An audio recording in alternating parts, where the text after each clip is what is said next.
we have to understand that our time on this earth will end one day. And before your time on this earth ends, you have to fulfill whatever divine contract you made with the Almighty before your mother birthed you into this dimension. There's no such thing as a bastard child. There's no such thing as a useless human being. There's no such thing as someone who was not meant to be born. If you are here now, I don't care if your parents gave you up for adoption when you were born. I don't care if you have a physical disability or intellectual disability. I don't care if you have to struggle your whole life to make ends meet. If you are breathing on the planet Earth, you have a divine purpose that is only yours and only you can fulfill.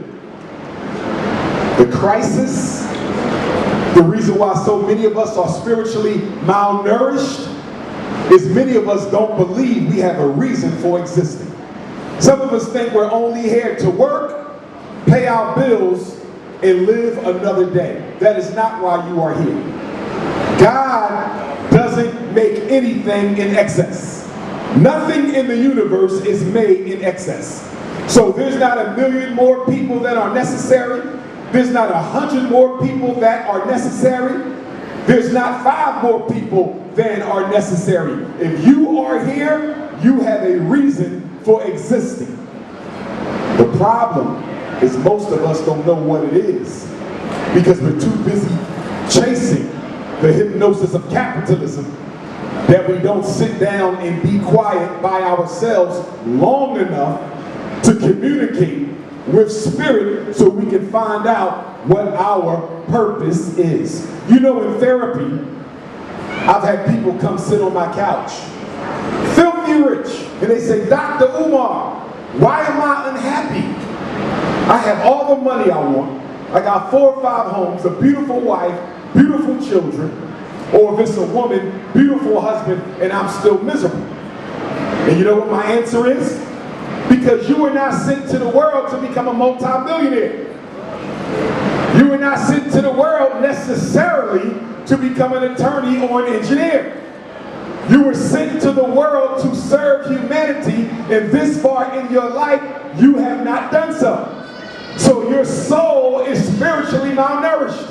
And it doesn't matter how much money you make, it doesn't matter how many more homes you buy, it doesn't matter how many more legal practices you open across the country, until you address your spiritual malnourishment, you will be unhappy. You know what's sad? We raise the children to imitate our spiritually dysfunctional behaviors. So before they're even 18 years old, they've already been handicapped by the materialistic addiction of American society. I want to give you a couple things, a couple characteristics, a couple symptoms of someone who's on a spiritual path. Because what I find as I go around studying human beings, because that's what we do as psychologists, we study people. And what I found is we have religious intellectualism and spiritual scholarship masquerading as spiritual enlightenment. I want to say that again. We have religious intellectualism, spiritual narcissism masquerading as enlightenment. What do you mean? Have you ever met somebody who knows the Bible front and back? Or knows the Quran front and back? Or knows the Torah front and back? Or knows the Gita front and back?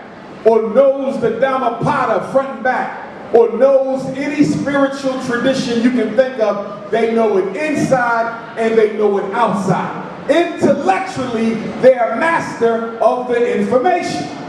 But guess what? Some of these spiritual, intellectual masturbators are some of the most spiritually malnourished people you can meet in your life. Some of y'all know exactly what I'm talking about. You know everything about this religion, but you've never practiced it a day in your life. You know everything about this tradition, but you've never internalized it a day in your life. You have to guard against that, because the ego does not want spiritual enlightenment. The ego dies under spiritual scrutiny. Your ego wants you to fight. Your ego wants you to compare yourself to other people. Your ego wants you to dominate other people. Your ego wants you to control other people. Your ego is all about control and domination, comparison and accumulation. Your ego does not want spiritual enlightenment, because the more spiritually you grow, the weaker the hold the ego has on you. That's right. And you can't serve your ego and serve your spirit. Some of us try to do that. For 1 or 2 hours, we think we spiritually enlightened, and the next 22 hours, we out here practicing supreme egoism, comparing and dominating and cursing people out. Spiritually inclined people don't act like that. I'm going to tell you something else spiritually inclined people are not prone to do. Hold grudges. If you are a grudge holder, you'll never receive the Christ consciousness you thirst for if you don't forgive that person, and I don't care how bad the hurt was. It don't matter what the hurt was. Listen, a grudge is a spiritual jail cell that you put yourself in that locks you out of God consciousness, because a grudge is a low frequency energy. When you're holding a grudge against someone, you're practicing low frequency energy. So there's no way you can ascend to Christ consciousness or supreme consciousness while you're wishing ill on another person because they've done ill to you. Have you forgiven your mother? Have you forgiven your father? Have you forgiven your brothers and sisters for their sins against you? Have you forgiven your best friends, your co-workers, people in the neighborhood? There is no growth.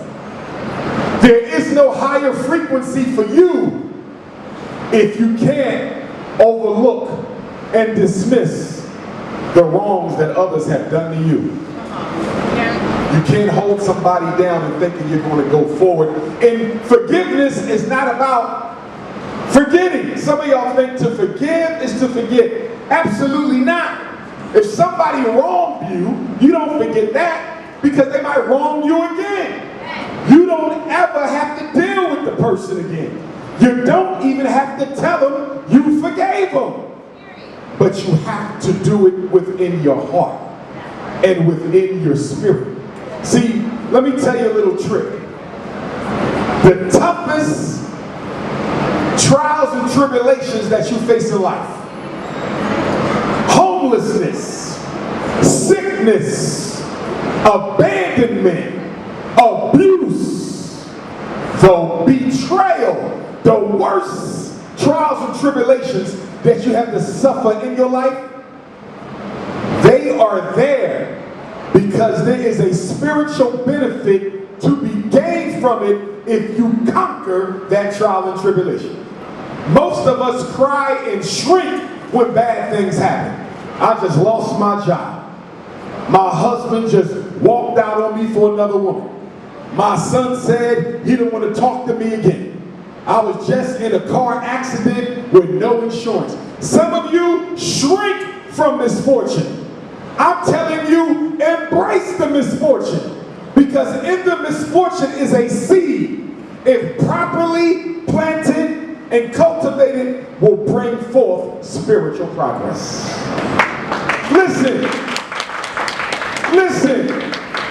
If life was going to be easy, there'd be no reason for you to be here. What is the purpose of you being here if it is not to overcome trial, trauma, and tribulation? Remember, you would have never reincarnated if you had passed all your tests in your previous lives. You would have never come back. You don't come down from the Father if you've already passed all the tests. in your previous life. And you are back down here again to finally pass them tests. And if you waste your 85 years on this earth, if you waste your 95 years on this earth, if you waste your 75 years on this earth being distracted by worldly things and not tending to your spiritual business, you'll be back again. And you're going to keep coming back until you learn the spiritual lesson that this incarnation gave you. I'm going to go somewhere one time, which is no better than any of your spiritual paths. I want to be clear. I do not believe in spiritual narcissism or spiritual imperialism. I believe that your particular path must be based on your particular needs and your particular destiny. This is why we got to be careful telling Christians they got to leave the church if they want to find God. That's not necessarily true. We got to be careful telling Muslims or Hebrews or Moors or Nation of Islam or Nawapians or African traditionalists, you're on the wrong path. You don't know that. Even if the religion has its faults, by attending that church, they might meet somebody who has something for them that'll help them get to the next step on their particular mission. Don't be so selfish as to think you know why somebody is here. I may not get nothing out of the church, but a relationship that will help me further my own spiritual growth. I may get nothing out of the masjid, but a relationship or an experience that might help me further my spiritual growth. So we got to stop pulling people away from the path they've chosen, because how do you know? Their destiny doesn't require for them to stumble and fall. In Yoruba culture, in my particular path, which is no better than yours, in Yoruba culture, there's a concept known as Abiku. Abiku are children, young children, who are born into this world to die quickly. We've all seen accidents of babies. Was born, died a crib death. Was born, was in a car accident. Was born, had some kind of unknown disease and expired within 12 or 24 months of life. You say, why would God send a spirit to earth to only expire within 24 months? Well, here you go again thinking like a human being. That child may have been born in that family and died in that family, so those two parents can stop fighting and raise the other children the right way. Not everybody has a 100-year purpose on this earth. Look at the good Reverend Dr. King. Dr. King graduated high school at 15. Finished up at Morehouse at 18. Why was Dr. King moving so fast on his path? I mean, his whole life was a bullet. You know why? He may have not known intellectually, but his soul knew spiritually, you're only going to be here for 39. The purpose God gave you, Martin, you ain't going to be here till you're 80 and 90. You got 39 years. So we will move you along real quick so you can achieve your destiny. And some of us will say, yeah, Doc, but he only lived to be 39. Look at all the years he didn't live. There you go making assumptions. It's not how long you live. It's not the years of your life. It's the amount of life in your years. Some of you know people who went back to the Creator at 25 years old, who lived a fuller, more abundant life than people you know 100 years old. Get off of calendar time. Life is not linear, life is secular. It's a cycle. We go in circles as we move. That's why some of y'all will face the same spiritual challenges over and over again, because you do not learn from the previous one. When you experience pain, pain is a message from your spirit that you need to start doing things differently, but do you listen? Some of us are so caught up in being part of the spiritual cliques that we belong to, that we never carve out our own unique plans of being here. So in Yoruba culture, there's a spirit in you known as your Ori. It is the God in you, Ori, located in the head.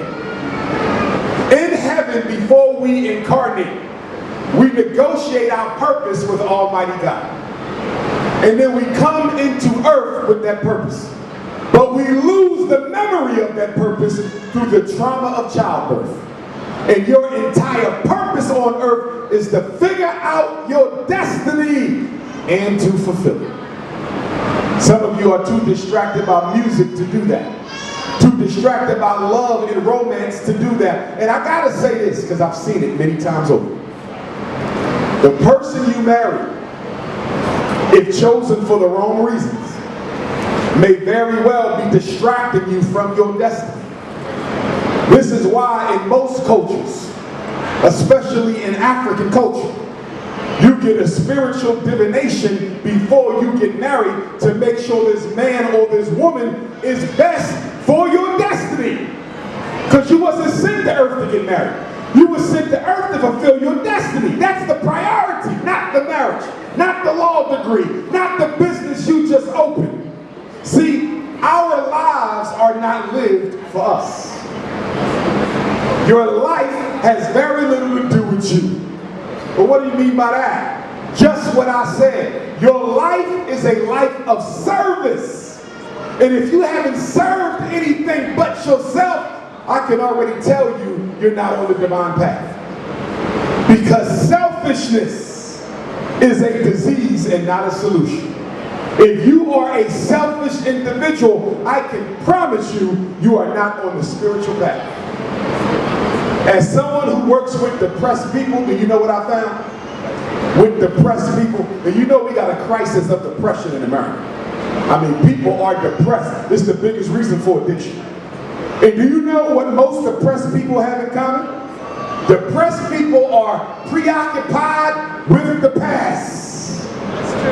If you're sitting here right now and you still think about that divorce, you still think about the boyfriend who left you 10 years ago, you still think about your sister who stole from you, you're living in the past. And what's wrong with living in the past?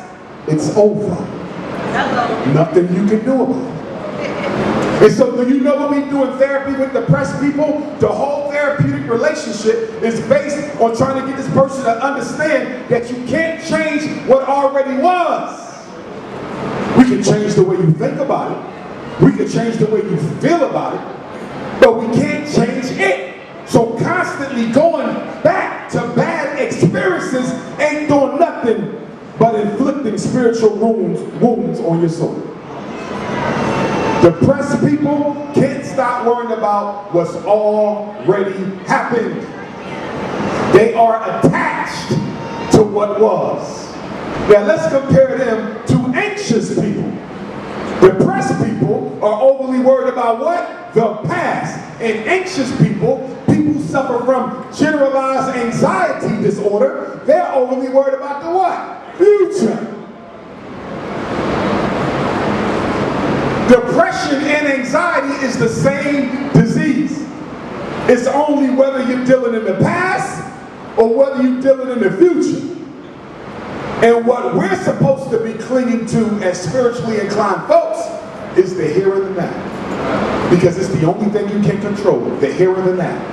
It's the only time you can do something about your situation, in the here and the now. It's the only way to make your life better, in the here and the now. It's the only way to forgive somebody, in the here and the now. It's the only way to fix your business, in the here and the now. It's the only way to improve your relationship with your parents. It's in the here and the now.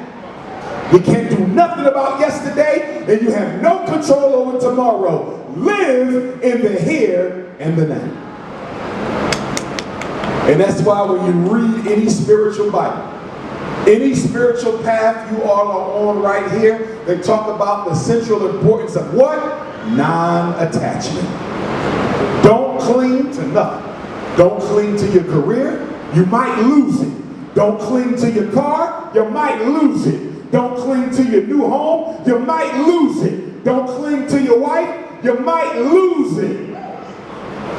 And guess what? Some of us end up suffering life-changing losses because you are so distracted by what you think you possess that the universe takes it away from you so you can regain focus. I'm going to say that again. We all know people who've been through that, right? You say you love that car too much, you might just lose it. The car more important than his wife, the car more important than his kids, the car more important than his mama, and you looking at him like, bruh, you sowing some bad karma. Because karma ain't nothing but what? Spiritual reciprocity. All of us get what we give. And here's what you need to know about karma. See, the spiritual bank of the universe is a very strategic bank. Because you might have done something wrong 20 years ago and think you got away with it. And 30 years later, you paying back a karmic debt from your 20s and you in your 50s. Here's what you need to know. The universe sees everything you do, whether other people see it or not. You will pay for every bad thing you've ever done in your life before you leave. It might get you in your 8th decade. It might get you in your 7th decade. It might get you in your 6th decade. Brothers, let me give you a story I know of a brother would call a dog. He loved the cookies. Spiritual cookies, materialistic cookies, Atlanta cookies, Savannah cookies, Albany cookies, College Park cookies. He loved butter almond cookies, butter pecan cookies, caramel cookies, fudge cookies, cinnamon cookies, peanut butter cookies. He was a Georgia cookie monster. And after running through the sisters in Georgia all through his 20s and running through the sisters in Georgia all through his 30s, he turned 40, met the queen of his life. He said, Dr. Umar, I'm done. I met her, I'm not playing, I want you to marry us. I found him. This man thought it was over. He forgot the universe got to pay you back. You got a debt you owe to the feminine principle for taking advantage of her women. And don't you know, about a year or two into that marriage, he found out that she was in love with another man. And she ended up leaving him after 2 years of marriage for another man. In other words, what he had done for 20 years to other women was done to him the minute he found the right one. Y'all see how this works? Yeah. You will always get paid back. The only way the universe will discharge some of your debt that you owe, you still got to pay most of it back, but the only way the universe will discharge some of the debt that you owe is if you progress spiritually and get some of the interest acquitted through charity. Sincere charity. What is sincere charity? The doing of good because it is good, expecting nothing in return. How many of us know about that? Because there's a lot of charity, but it ain't the kind that does good because it's good, expecting nothing back. It's the charity where you keep an account of everything you do for other folks. That's not charity, that's an investment. If I do something for you right now, but in the back of my mind, I'm like, she better give me some of that shea butter. Because I gave her a Dr. Umar book. That wasn't charity because I really want something back. I invested in myself. It wasn't even about you. See how selfishness operates? Yeah. That's how selfishness will play games on you. You think you're holier than thou. You think you're the most charitable person in Atlanta, but you're going around investing in yourself through other people. You don't get no credit for that from the spiritual bank of the universe. How many many of us spend time with children? Raise your hand if you spend time with children other than your own biologicals. Some of your hands had to come down. You see that? You're supposed to spend time with your biologicals. They are yours. So commend you for being a good parent, because a lot of us, what we do today, we got drive-by parents. They don't spend no time with their kids. They just drive by. Here go a new laptop. Drive by. Here go some new weed. Drive by. Here go a new iPad. Drive by. Here go some new Jordans. When the last time you spent time with your children? I don't know.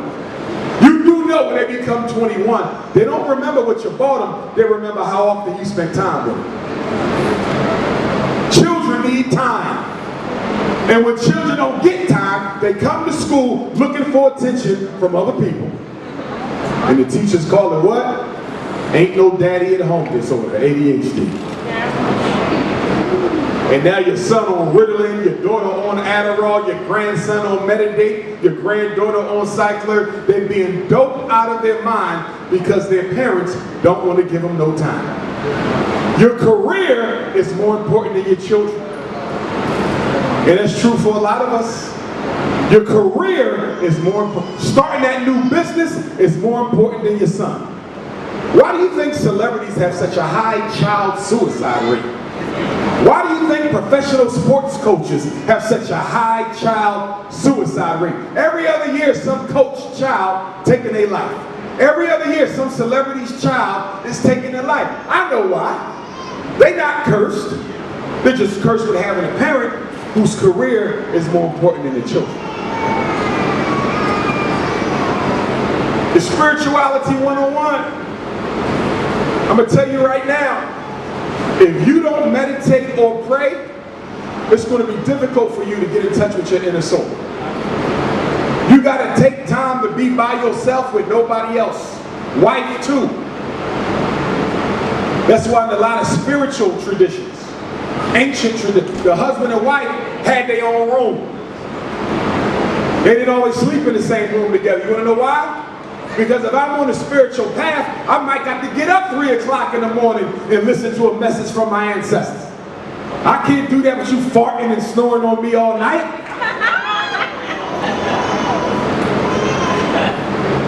That's because if the sister has a dream, she say, whoa, that was a hell of a dream.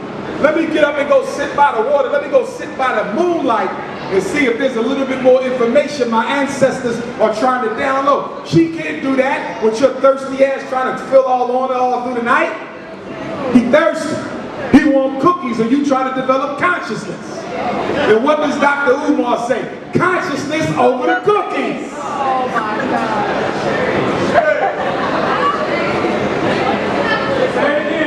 Listen. There's nothing that will stop you more on your spiritual journey than to end up with a spiritual vampire living in your home. And you know who's most likely to end up with a spiritual vampire? Somebody of high spiritual vibration. Because vampires like to do what? Feed off your energy.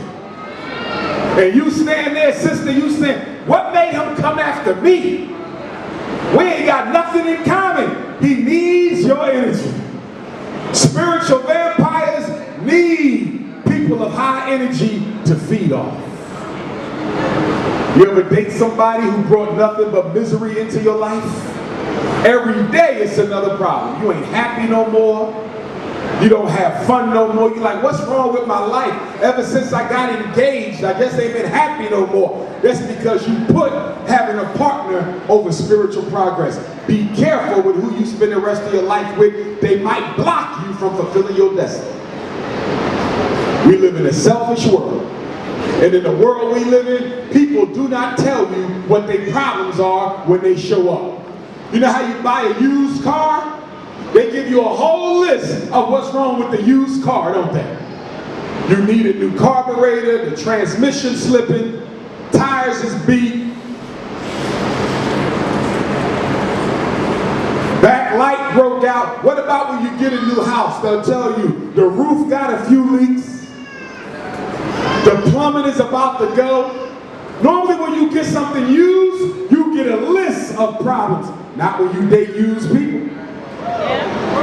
And all of us have been recycled unless you were the first person you ever been intimate with, and if you are, I congratulate you. Most of you are not with the first person you've been intimate with, so you've been used.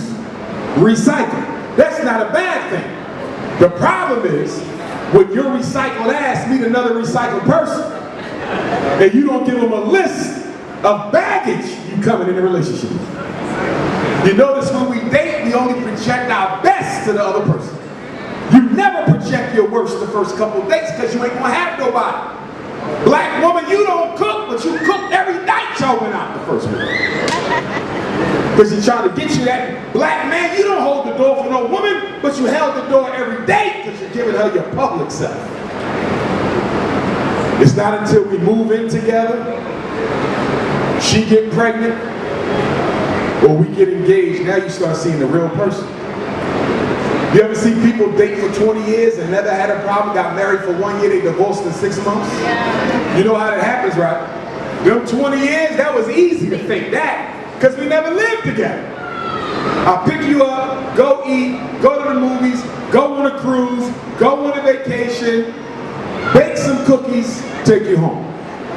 That's easy for 20 years. But now we live together. I didn't know your baby dad bangs on the door at 2 o'clock in the morning. You didn't know I had 2 extra cell phones for my baby moms. You didn't know that until you slept with me. You didn't know I don't put the toilet seat down. I didn't know you don't wash your hands before you cook. You didn't know I don't fix a flat car. I didn't know that you only take a bath once a month.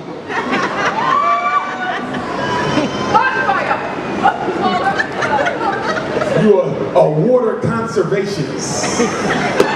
So you got to walk around my house smelling like foot and ass for water conservation. Nobody tells you these things. And that's why I'm a big proponent of people living together for 3 months before they get married. Now ladies, I do have a limit, because I know somebody say, wait a minute, if he can get the milk, he'll never buy the cow. No, what if the cow crazy? He need to live with it for a minute. Yeah. Ladies, what is my romance limit? 2 years. If you've been living under the same roof with a man, I don't care if he's red, black, brown, or blue. If you've been living with a man for 2 years under the same roof, consistently for 2 years, he knows he's gonna wife you. If your man's still telling you, I need more time, you out of time. Yeah. The only question is how long you gonna wait around before you move on. Because see, what a lot of y'all sisters do, what a lot of y'all do is you'll meet a brother who ain't really what you want, but you'll put up with it because you ain't got no other options at the time. And you 35, and the next day you wake up, you 45, and you just wasted 10 good years on somebody you knew you wasn't gonna wife. 10 minutes left. And so, what I'm saying is, don't do that. Because men can reproduce forever. Women cannot. And the other thing my sisters gotta stop doing is playing the field too much in your 20s and your 30s, getting serious too late. You know what's the big difference I've seen between white women and black women when it comes to black men? White women will find a brother in college with potential, but no swag. He corny, he goofy, but he's smart. He got a vision, he got a dream. Guess what? Nobody gonna snatch him early.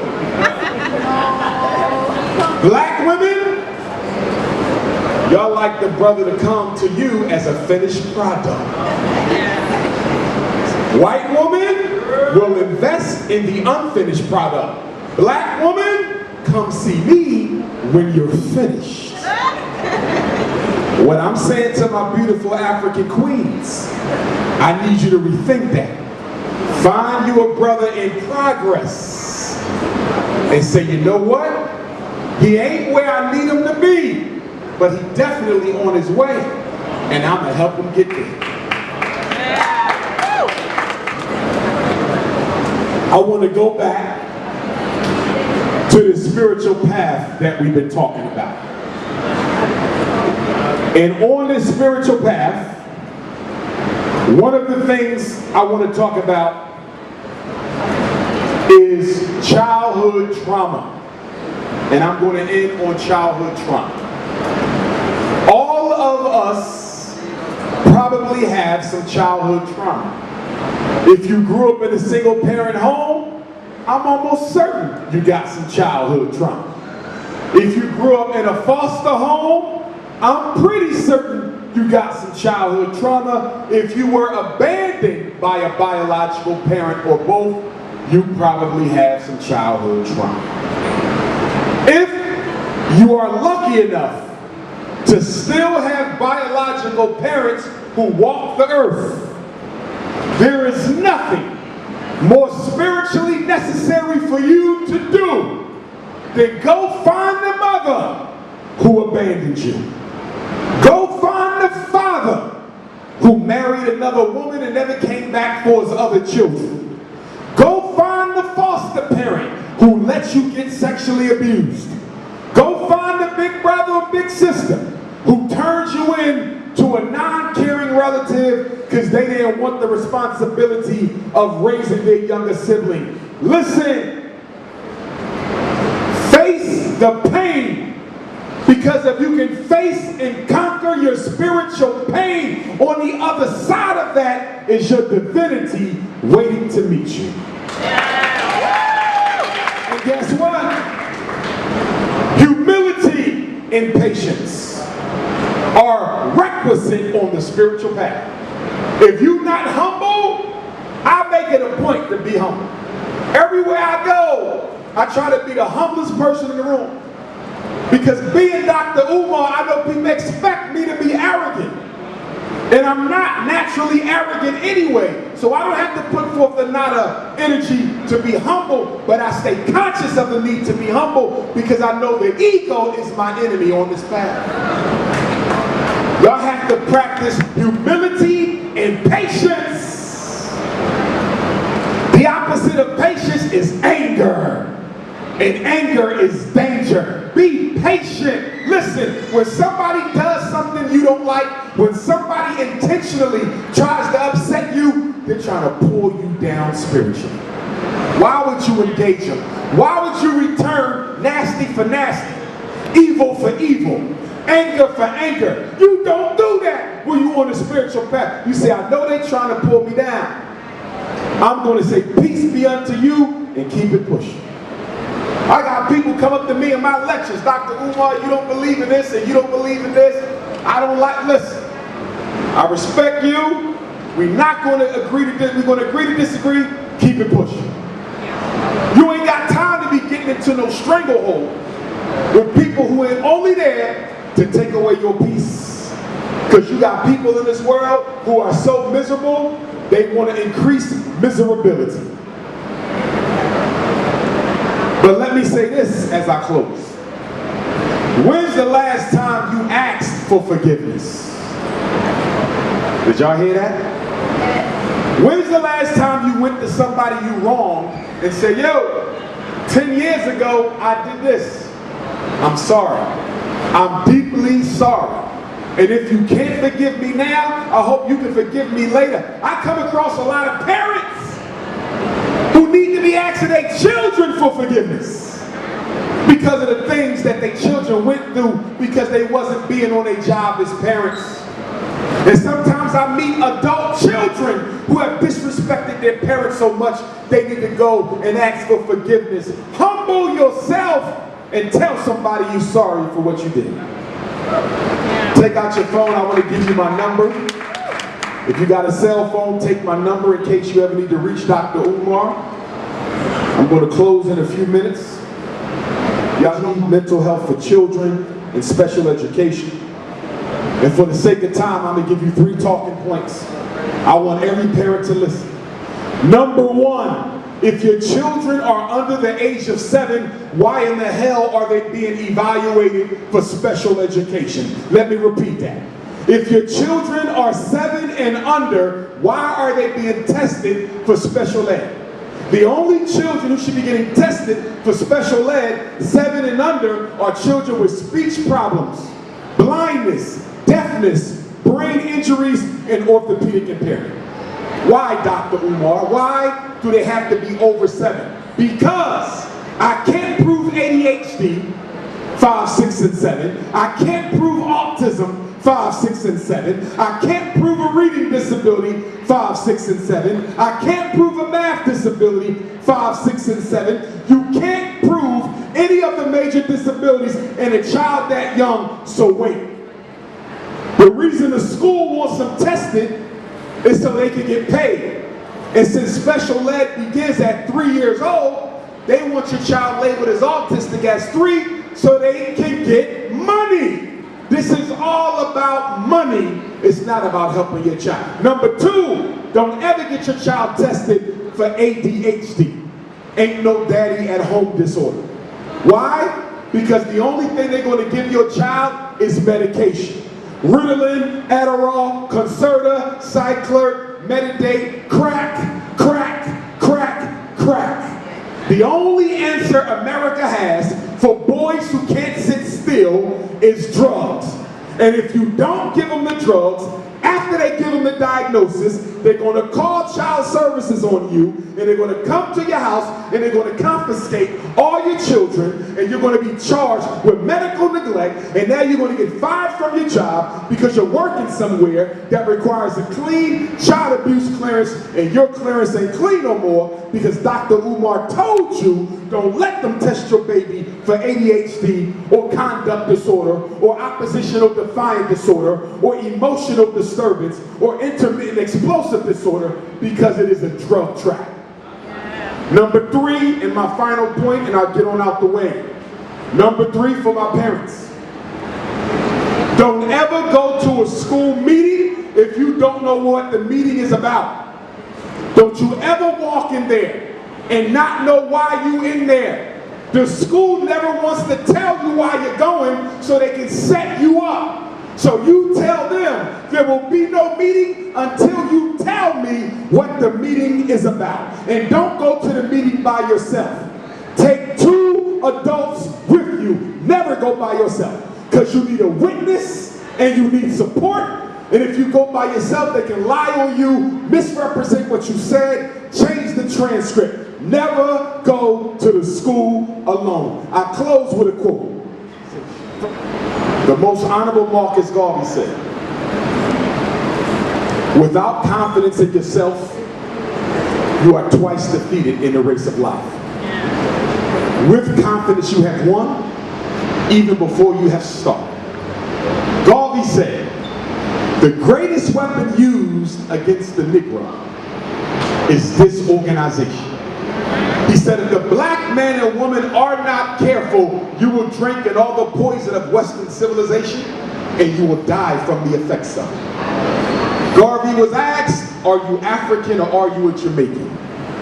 And the leader of the largest black organization in modern history and the greatest human organizer of all time said, you ask me, am I African or am I Jamaican? And I tell you, I would never ever give up a continent for an island. I am an African, yesterday, today, and for all times. Thank you, brothers and sisters.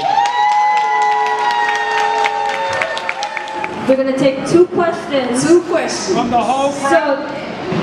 So if you got a question, raise your hand. We're going to come to you. Go ahead and ask my question. How you doing, Dr. Umar? I appreciate you coming. Peace, King. I'm James Thompson. I got a quick question. How can we as men be better for our black women? Give me like 3 things. How can we as men be better for our black women? Couple things. Black women are 3 times as likely as other women to be murdered by their romantic partners. One of the best things we can do for black women is to get some therapy and some counseling and some treatment so we can stop taking out the pain we suffer from racism on the only woman who unapologetically loves us. Black women are twice victimized. They're victimized because they're black women, And then they're victimized because they have to choose between their children having a father or you going to jail. And most black women would rather their children have a father, so they accept the domestic abuse out of love for their babies as opposed to a concern for their own well-being. Black men got to keep their hands off of black women. It is a very big problem. It is in the church, it is in the masjid, it is in the Hebrew temple, it is in the African spiritual community.